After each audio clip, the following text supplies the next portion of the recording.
Una misteriosa llamada a un periodista italiano. ¿Dónde ha obtenido esa información? Me dijo que no me creyera lo que dijesen. Sembró la polémica en la investigación de un accidente aéreo. Necesitamos disponer de más restos. Se rumoreaba que lo habían tapado. Nadie del lado jurídico nos creía. Los investigadores sospechaban que había trapos sucios. 81 personas murieron en el acto. De repente, el avión se despedazó en el cielo. Lo derribó un misil. ¿Qué había derribado el avión de pasajeros? ¿Una bomba o un misil? Dijeron que mi teoría era ridícula. El objetivo que nos fijamos fue averiguar la verdad.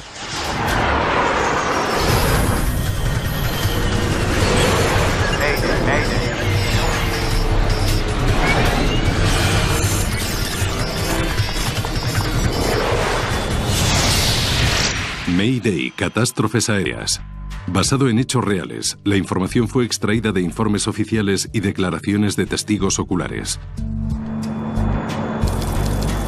Masacre sobre el Mediterráneo. Bajo el resplandor de la puesta de sol, el vuelo 870 de Itavia volaba a 29.000 pies sobre el Mediterráneo. Buenas tardes, 870 manteniendo el rumbo en 290 sobre Puma. Recibido. Proceda a Latina Ponza. Roma 870. El comandante Domenico Gatti y el subcomandante Enzo Fontana iban a los mandos del DC-9. Los pilotos tenían la clase de experiencia que deberías encontrar entre tu propia tripulación en un vuelo que estabas a punto de emprender. Era un vuelo corto y muy sencillo. Entre los 77 pasajeros estaba Alberto Bonfietti, un periodista que iba a reunirse con su familia en Palermo. Gracias. Ese viernes por la tarde, mi hermano Alberto cogió un avión para ir a Palermo y reunirse con su mujer y su hija, que estaban allí de vacaciones. El vuelo de Bolonia a Palermo duraba hora y media. Pero a mitad de camino a su destino, el subcomandante Fontana se encontró con un problema. Mira esto, no me llega nada. Prueba con Ponza en su lugar. Nada. No recibía señales de las muchas balizas de navegación que normalmente guiaban a los pilotos a Palermo. 870, esta noche esto parece un cementerio. No hemos encontrado una sola baliza que funcione bien. Está todo un poco apagado. ¿Cuál es su rumbo? Estamos en 195. Sin las balizas, los pilotos necesitaban que les guiase la torre de control.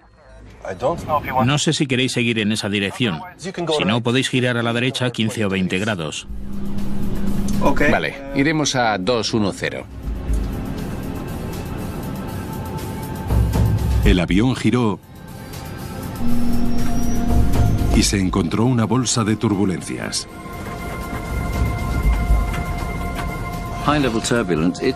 Un nivel alto de turbulencias es como ir por una carretera con baches.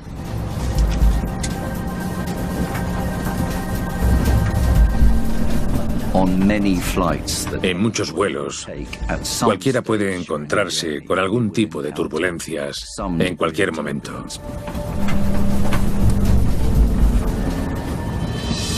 Los pilotos esperaban que si descendían, los pasajeros tendrían un viaje menos movido.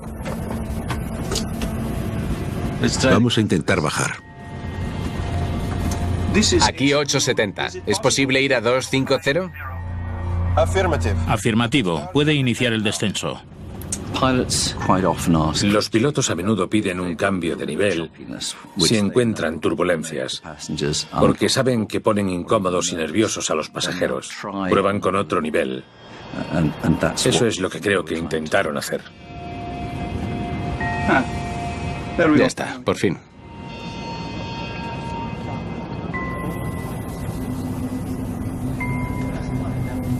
Hubo más buenas noticias. Palermo ya funciona. Las balizas de navegación ya funcionaban. Ya tenemos Ponza DME. Bien. Vuelvan a comunicarse para el descenso. Gracias por todo. Les llamaremos en el descenso, 870. Los controladores ya no tendrían contacto con el avión hasta que iniciase el aterrizaje.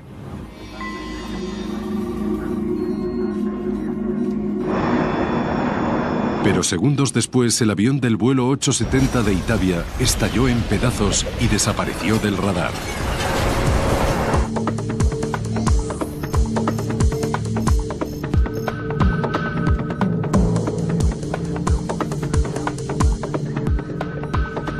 Itavia 870 Roma.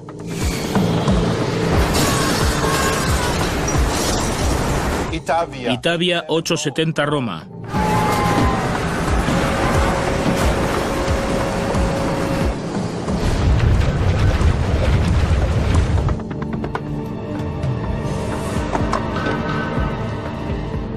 Nos falta un avión. Itavia 870. Ha desaparecido. El vuelo 870 se había estrellado en el Mediterráneo. Para los controladores es una experiencia surrealista, porque no se pueden creer lo que ven. Es muy raro que haya accidentes. Y cuando eres testigo de uno, cuando lo ves ocurrir, no te lo crees. Por la mañana, los equipos de rescate italianos registraron las aguas cercanas a la última posición conocida del avión. A los familiares que esperaban en el aeropuerto les dijeron que el avión había desaparecido y que se ignoraba su paradero. Las primeras palabras que oímos fueron que suponían que el avión se había perdido. Los rescatadores pronto confirmaron lo peor. No había señales de supervivientes. Los 81 pasajeros y tripulantes habían muerto, incluido Alberto Bonfietti. Yo compré el billete de mi hermano para ese maldito avión y nunca volví a verle. La pérdida del vuelo 870 fue noticia en todo el mundo. Parecía que no había modo de explicar por qué un avión moderno se había desplomado del cielo repentinamente. Andrea Purgatori era un conocido periodista de uno de los diarios más importantes de Italia. En 1980 era periodista de investigación en el Corriere della Sera, que era y sigue siendo el periódico más importante de Italia. La noche del accidente recibió una llamada de teléfono asombrosa. Recibí una llamada de un controlador aéreo de Roma. ¿Dónde ha obtenido esa información? Me dijo que no podía hablar mucho por ese teléfono, pero que no me creyera lo que iban a decir, porque lo había derribado un misil. La fuente le reveló una teoría controvertida. El vuelo 870 se había visto atrapado en el fuego cruzado de un combate entre la OTAN y aviones libios.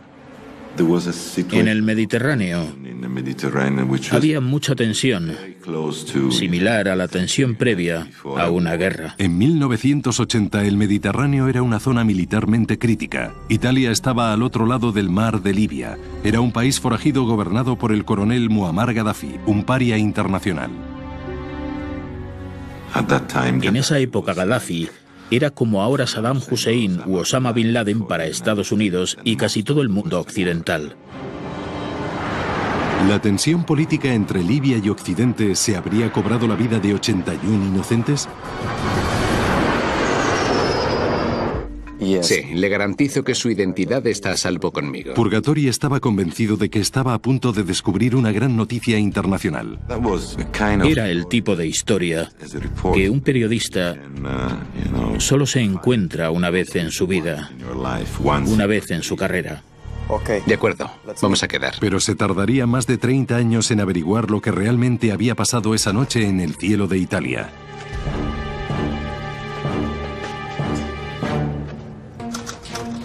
Dos días después de la tragedia de Itavia Airlines, Andrea Purgatori escribió un artículo en portada que conmocionó a Italia y al mundo.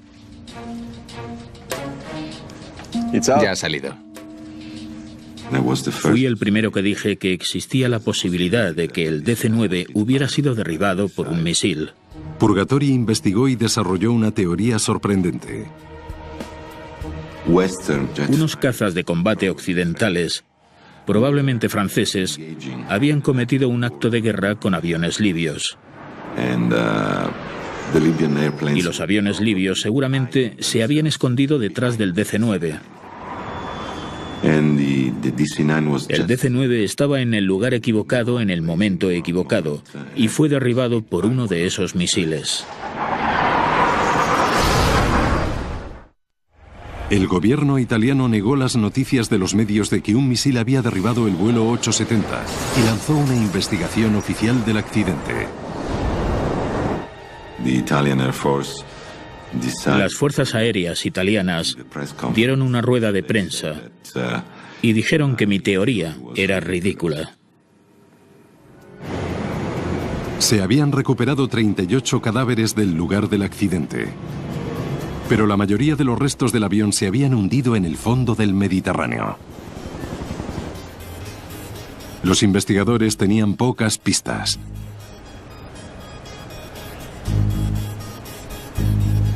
¿Esto es todo lo que tenemos?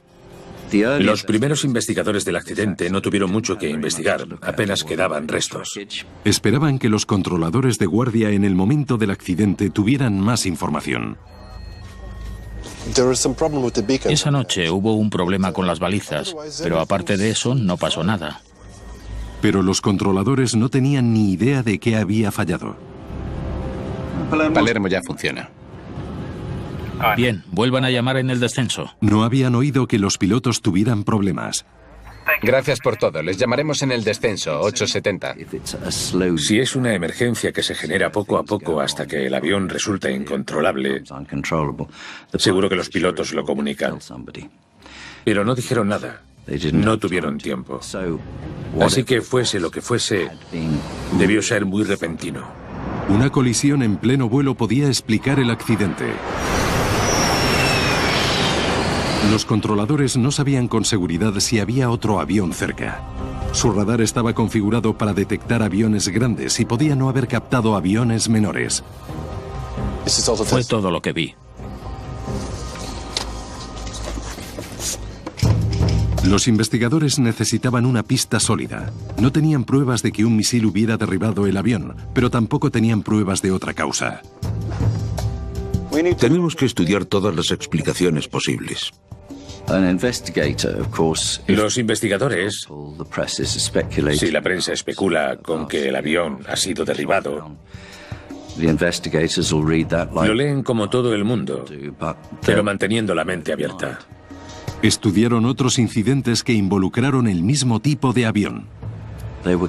Buscaron algún indicio histórico que les revelase lo que había pasado. Descubrieron que en los últimos 10 años otros 4 DC-9 habían sufrido fallos estructurales. Si el avión de Itavia se había roto por fatiga del metal o un fallo de diseño, miles de vidas podían correr riesgo. Pero la investigación no aclaró nada sobre el accidente. Este aterrizó a salvo. En las emergencias anteriores, los pilotos habían sido advertidos con la suficiente antelación como para reaccionar. Este también. Y habían aterrizado los aviones a salvo. Aquí no tenemos nada. Con la mayoría de los restos en el fondo del mar, los investigadores solo podían trabajar con los restos que flotaban. Había almohadones de los asientos que flotaban, material de la cocina de a bordo del avión que flotaba, piezas de plástico de los compartimentos de encima de los asientos. Son todo cosas que flotan, y encontraron muchas de ellas. Marcaron cuidadosamente en un mapa la localización de cada pieza recuperada. Si el DC-9 había chocado contra el agua de una sola pieza, se habría desintegrado al impactar, dejando los restos concentrados en una zona pequeña. Pero si había estallado en pleno vuelo, el impulso hacia adelante habría diseminado los restos por una gran zona. Y se encontraron piezas desperdigadas a lo largo de más de 200 kilómetros cuadrados de mar. Fue un hallazgo revelador.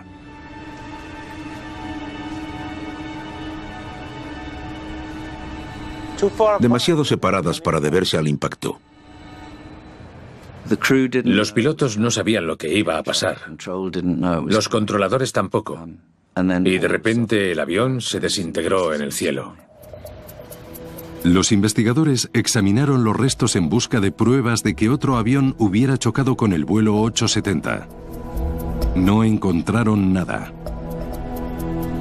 Las especulaciones sobre que se había tratado de un misil se intensificaron. Hubo muchos reportajes en prensa. En televisión, en los medios, se habló mucho de ellos. Los investigadores esperaban que un análisis detallado del radar les proporcionase algunas respuestas. Querían saber si había habido algo más en el cielo que hubiera podido derribar el avión.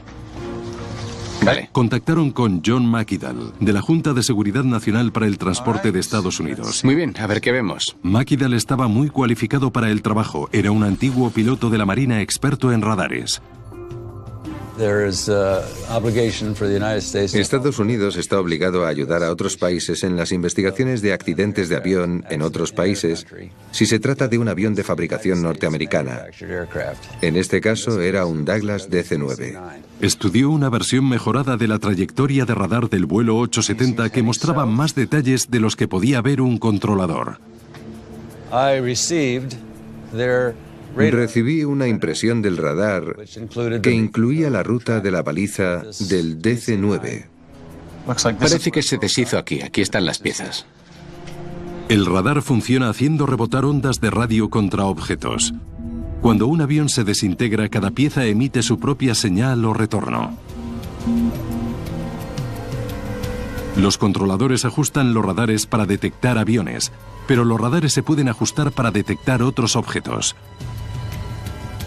Quiero ver esto más de cerca.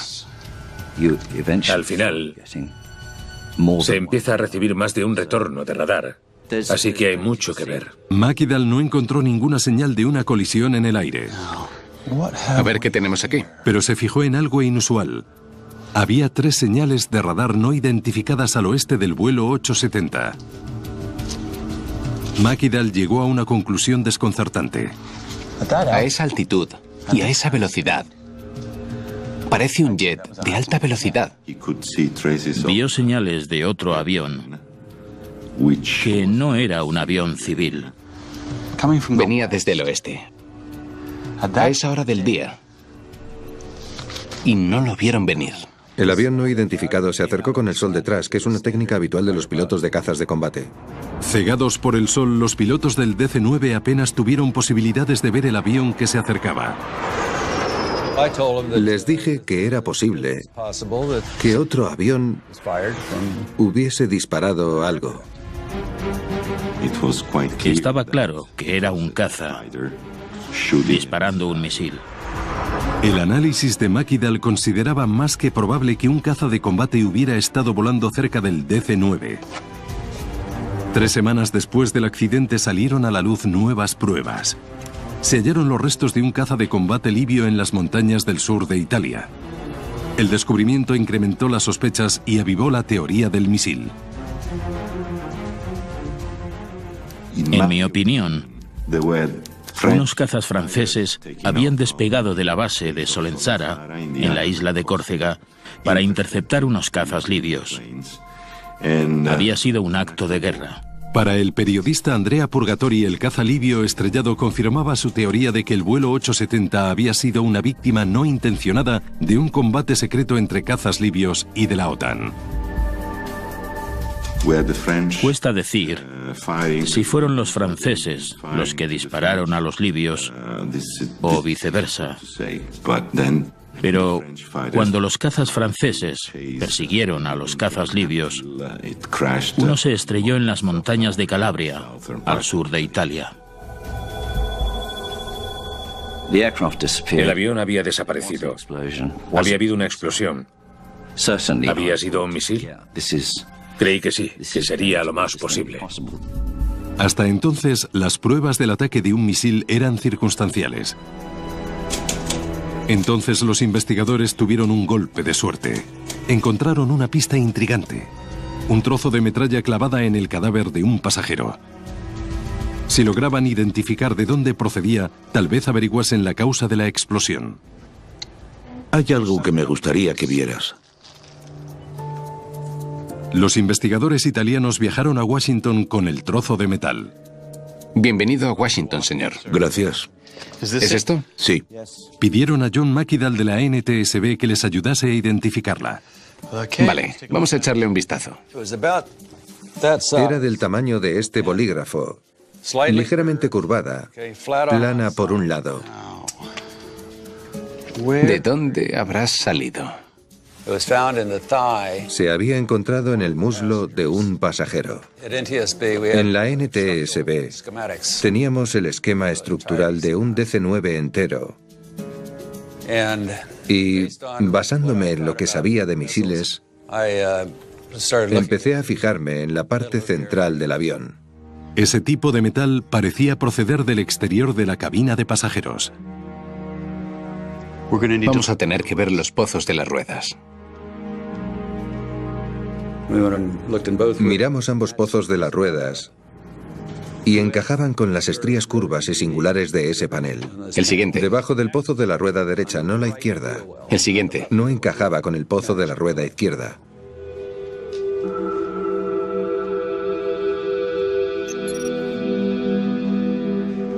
Bingo. Digamos que el caza disparó el misil desde aquí. Explotaría en cuanto se acercó, por aquí. Y eso empujaría el trozo de metralla del pozo de la rueda dentro de la cabina de pasajeros. Para mí fue un dato concluyente. Mi reacción tras la conclusión de John Makidal fue que yo tenía razón. Los investigadores enviaron fragmentos de los restos al laboratorio para que los analizasen en busca de explosivos. El análisis confirmó una explosión. Los fragmentos estaban cubiertos de restos de TNT. Pero el resultado no demostraba que un misil hubiera derribado el avión. Era igual de posible que los explosivos procedieran de una bomba. El TNT no solo lo usa el ejército. No diría que es fácil de conseguir, pero alguien decidido a conseguirlo puede conseguirlo.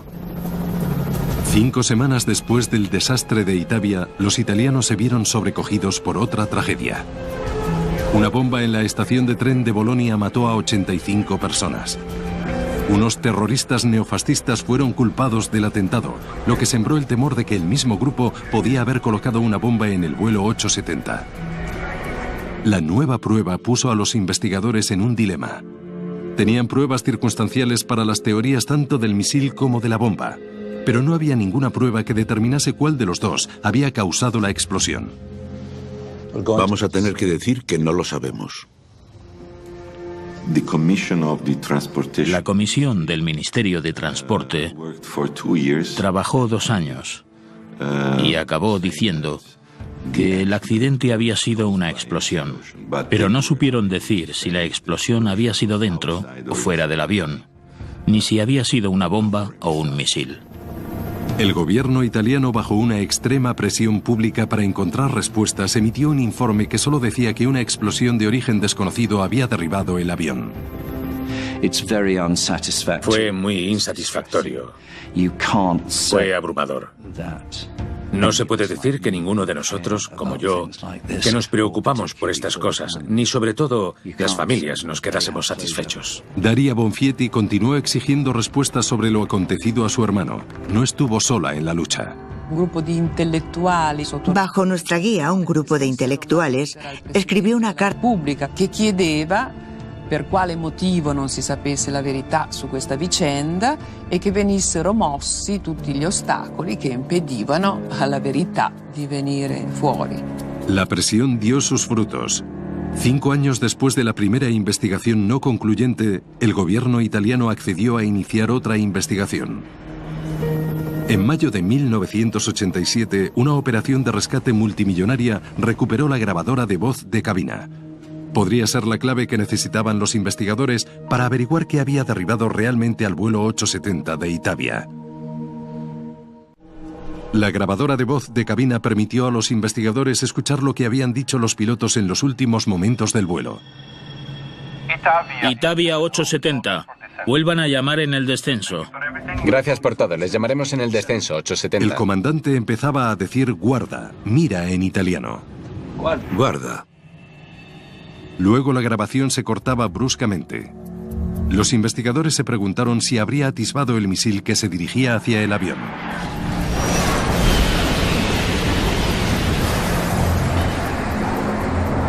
Es lo que esperas que diga alguien que ve algo muy extraño acercándose hacia él.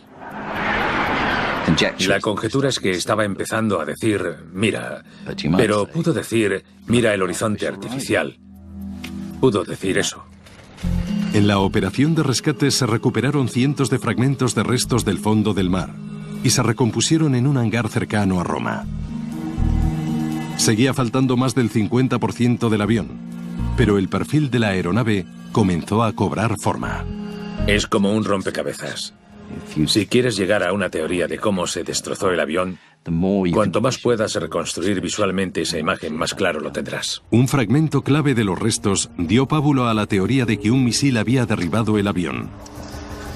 Tenía dos pequeños agujeros con los bordes doblados hacia adentro, no hacia afuera. Los investigadores también descubrieron restos en un almohadón de un asiento de la cabina de pasajeros. Procedía de la cocina de la parte delantera del avión.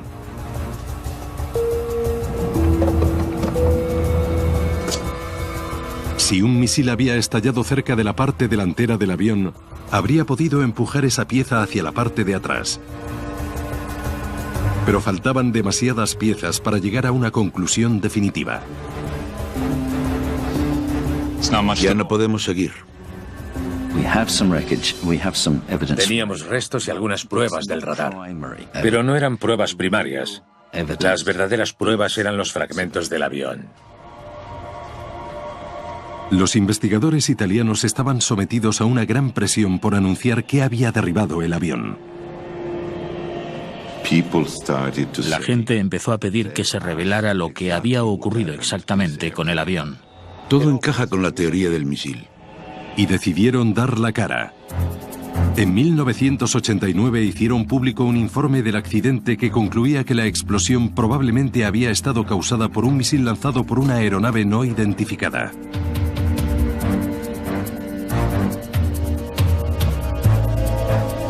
Andrea Purgatori se sintió satisfecho porque había sido el primero en defender esa teoría.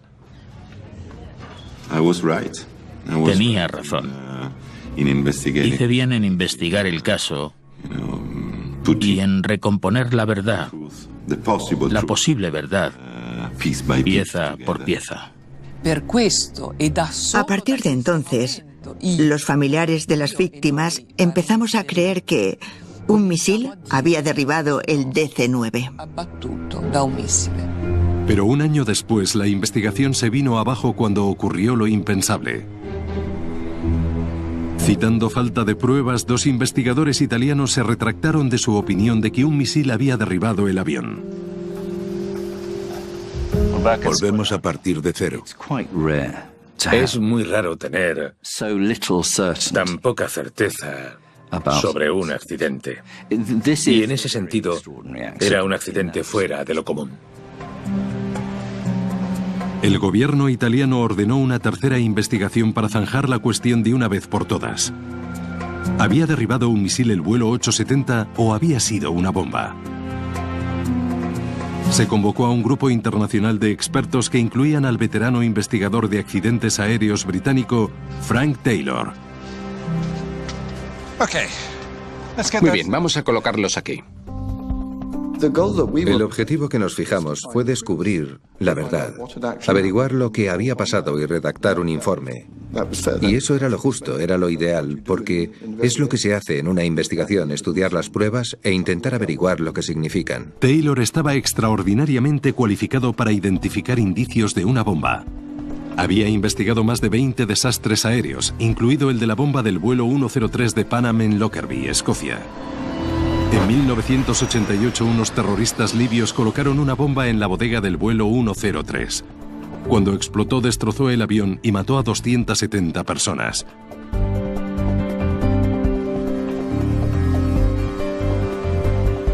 El ingeniero sueco Goran Lilja también formaba parte del equipo de Taylor.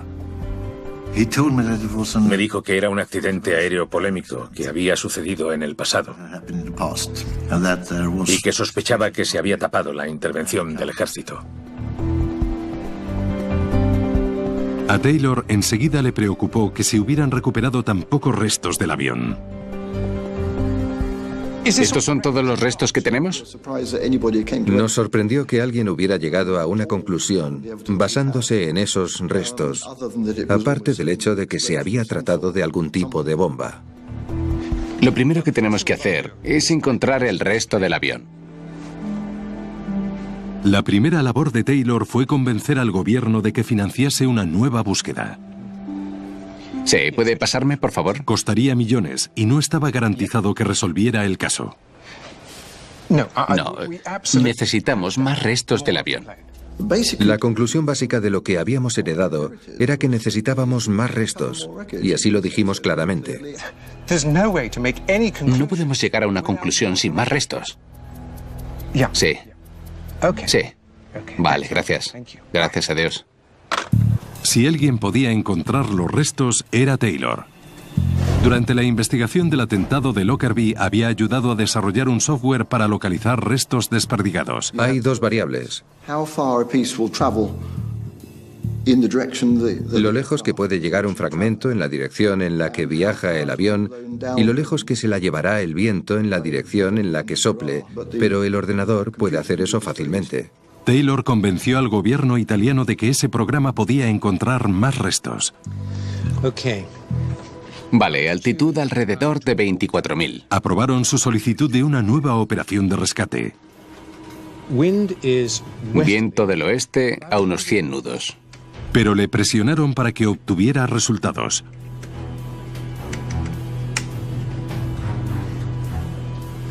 Deberíamos buscar aquí. La estrategia surtió efecto. Pronto se recuperó otro 40% del avión. Al final lo encontramos. Estaba a unos metros más o menos de donde habíamos predicho que estaría.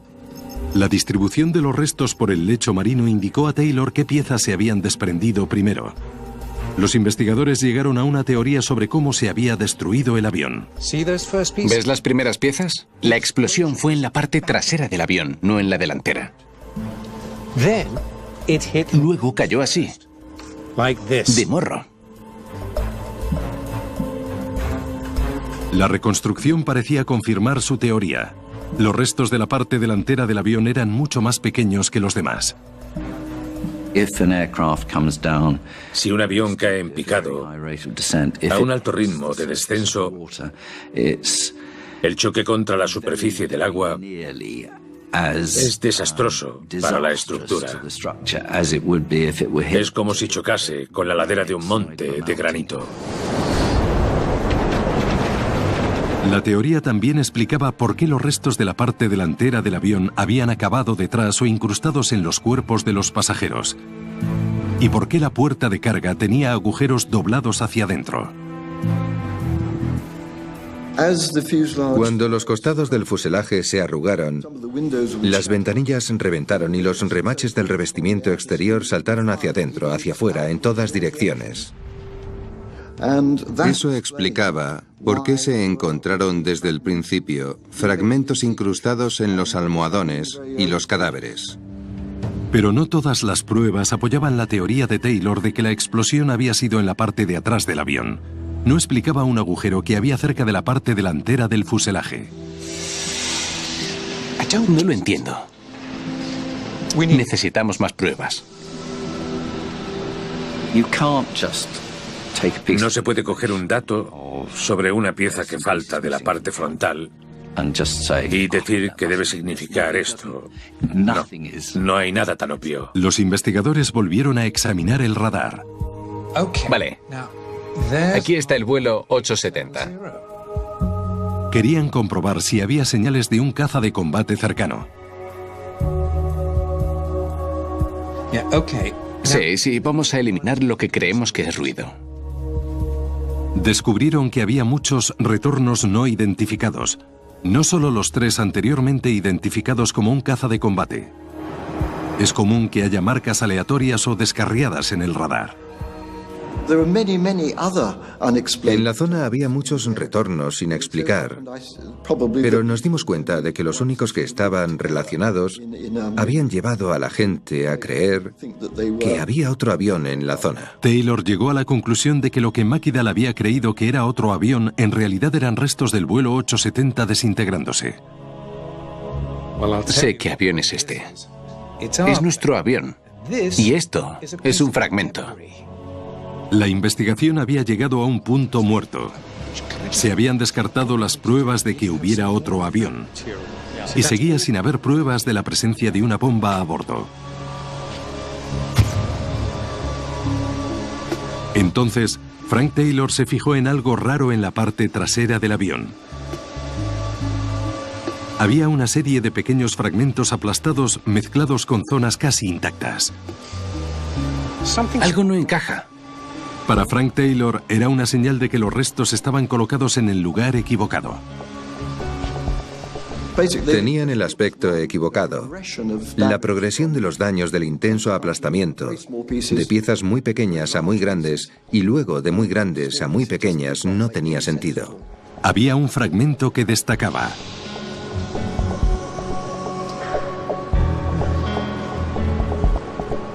Esos números los he visto en otra parte. Me encontré un trozo de fuselaje con números escritos en un lado, cerca de las piezas horizontales que refuerzan el fuselaje.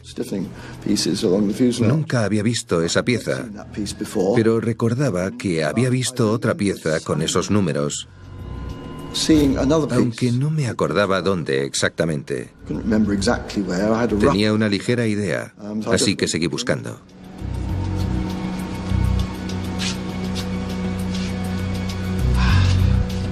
Ya lo tengo. ¿Puedes retirar esa pieza, por favor? Y al final la encontré en el fuselaje delantero. Y los números de la pieza trasera y delantera eran consecutivos. Vale. Un poco más abajo, un poco más. Aquí es. Este es tu sitio. Perfecto. Colocadla aquí. Era la primera pieza y nos dio confianza en que iba a encajar todo. Una vez revisados todos los restos y colocados en su posición correcta, desaparecieron las pruebas de que un misil hubiera impactado en la parte delantera del avión. Vimos claramente que no había estallado un misil por fuera de esas zonas, como habían concluido las comisiones de investigación de las fases iniciales. Habíamos recuperado casi todo el fuselaje del avión y se tendrían que haber podido apreciar las marcas del impacto del misil, pero no había ningún rastro de ellas. El fuselaje reconstruido reveló un nuevo agujero en la parte trasera del avión. Parecía causado por una bomba. Vamos a echar un vistazo a lo que tenemos. Ya sabemos lo que es esto. Los investigadores estudiaron más restos de esa parte del avión. ¿Qué tenemos aquí? Fíjate. El lavabo de acero se había doblado hacia arriba por la explosión, justo lo que los investigadores esperaban ver si una bomba hubiera explotado en el cuarto de baño trasero. Cuanto más descubríamos, más apuntaba todo a una explosión en el lavabo trasero. Taylor y su equipo por fin tenían pruebas para decir qué había derribado el vuelo 870 de Itavia.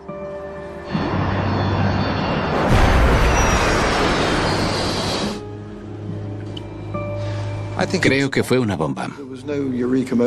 No hubo un momento eureka, fue un proceso gradual de hallazgo de más pruebas y de pruebas no contradictorias. Solo les faltaba un experimento para estar seguros. Vale, vamos a volarlo a ver qué pasa. Muy bien, adelante. Los investigadores colocaron explosivos dentro de un cuarto de baño de DC-9 para comprobar su teoría de que una bomba había derribado el vuelo 870. 1. Si los restos reventados encajaban con los del vuelo 870, vale, vamos a ver qué tal. Sería la confirmación de que tenían razón. La explosión produjo unos daños característicos. Eran casi idénticos a los causados a los restos del cuarto de baño del vuelo 870. Mide ese. ¿Quieres? Sí. Estábamos totalmente seguros, sí, no cabía duda. La prueba no podía revelar quién había colocado la bomba, pero los investigadores ya sabían dónde se había colocado.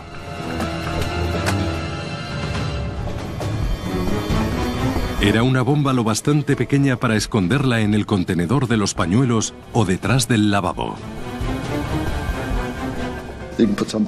Se podía meter algo ahí dentro y empujarlo para acercarlo al fuselaje. Basándose en las pruebas físicas, en el último retorno de radar del avión y la distribución de los restos, los investigadores ya tenían una imagen clara de los momentos finales del vuelo 870. Itavia 870, llamen al descender. Gracias por todo, llamaremos al descender. 870. Guarda. Hubo una explosión cerca del voladizo del motor derecho que causó que el motor derecho se desprendiera.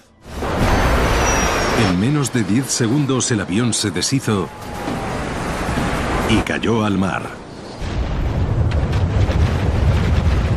En 1994, tras 4 años de trabajo, el equipo de Frank Taylor difundió su informe. Por primera vez desde el desastre, los investigadores afirmaban tener pruebas irrefutables de que una bomba había derribado el vuelo 870. El equipo de Frank Taylor llegó a una conclusión basada en pruebas firmes. No era ninguna teoría. El informe de Taylor fue la última palabra de la investigación técnica de la tragedia de Itavia. Pero en Italia su descubrimiento se vio ensombrecido por un inacabable proceso judicial que había insistido en la teoría del misil desde el principio. Parece que al sistema judicial italiano le daba igual lo que se descubriera. Nos dijeron que nuestro informe era inútil. Al sistema judicial italiano no le convinieron los hallazgos de Taylor. No se ordenó que no se publicasen, pero se decidió no publicarlos. La mayoría de los italianos sigue creyendo en la teoría del misil, a pesar de las pruebas científicas contrarias. A la opinión pública le intrigaba mucho más la posibilidad de que fuera una tapadera militar o política.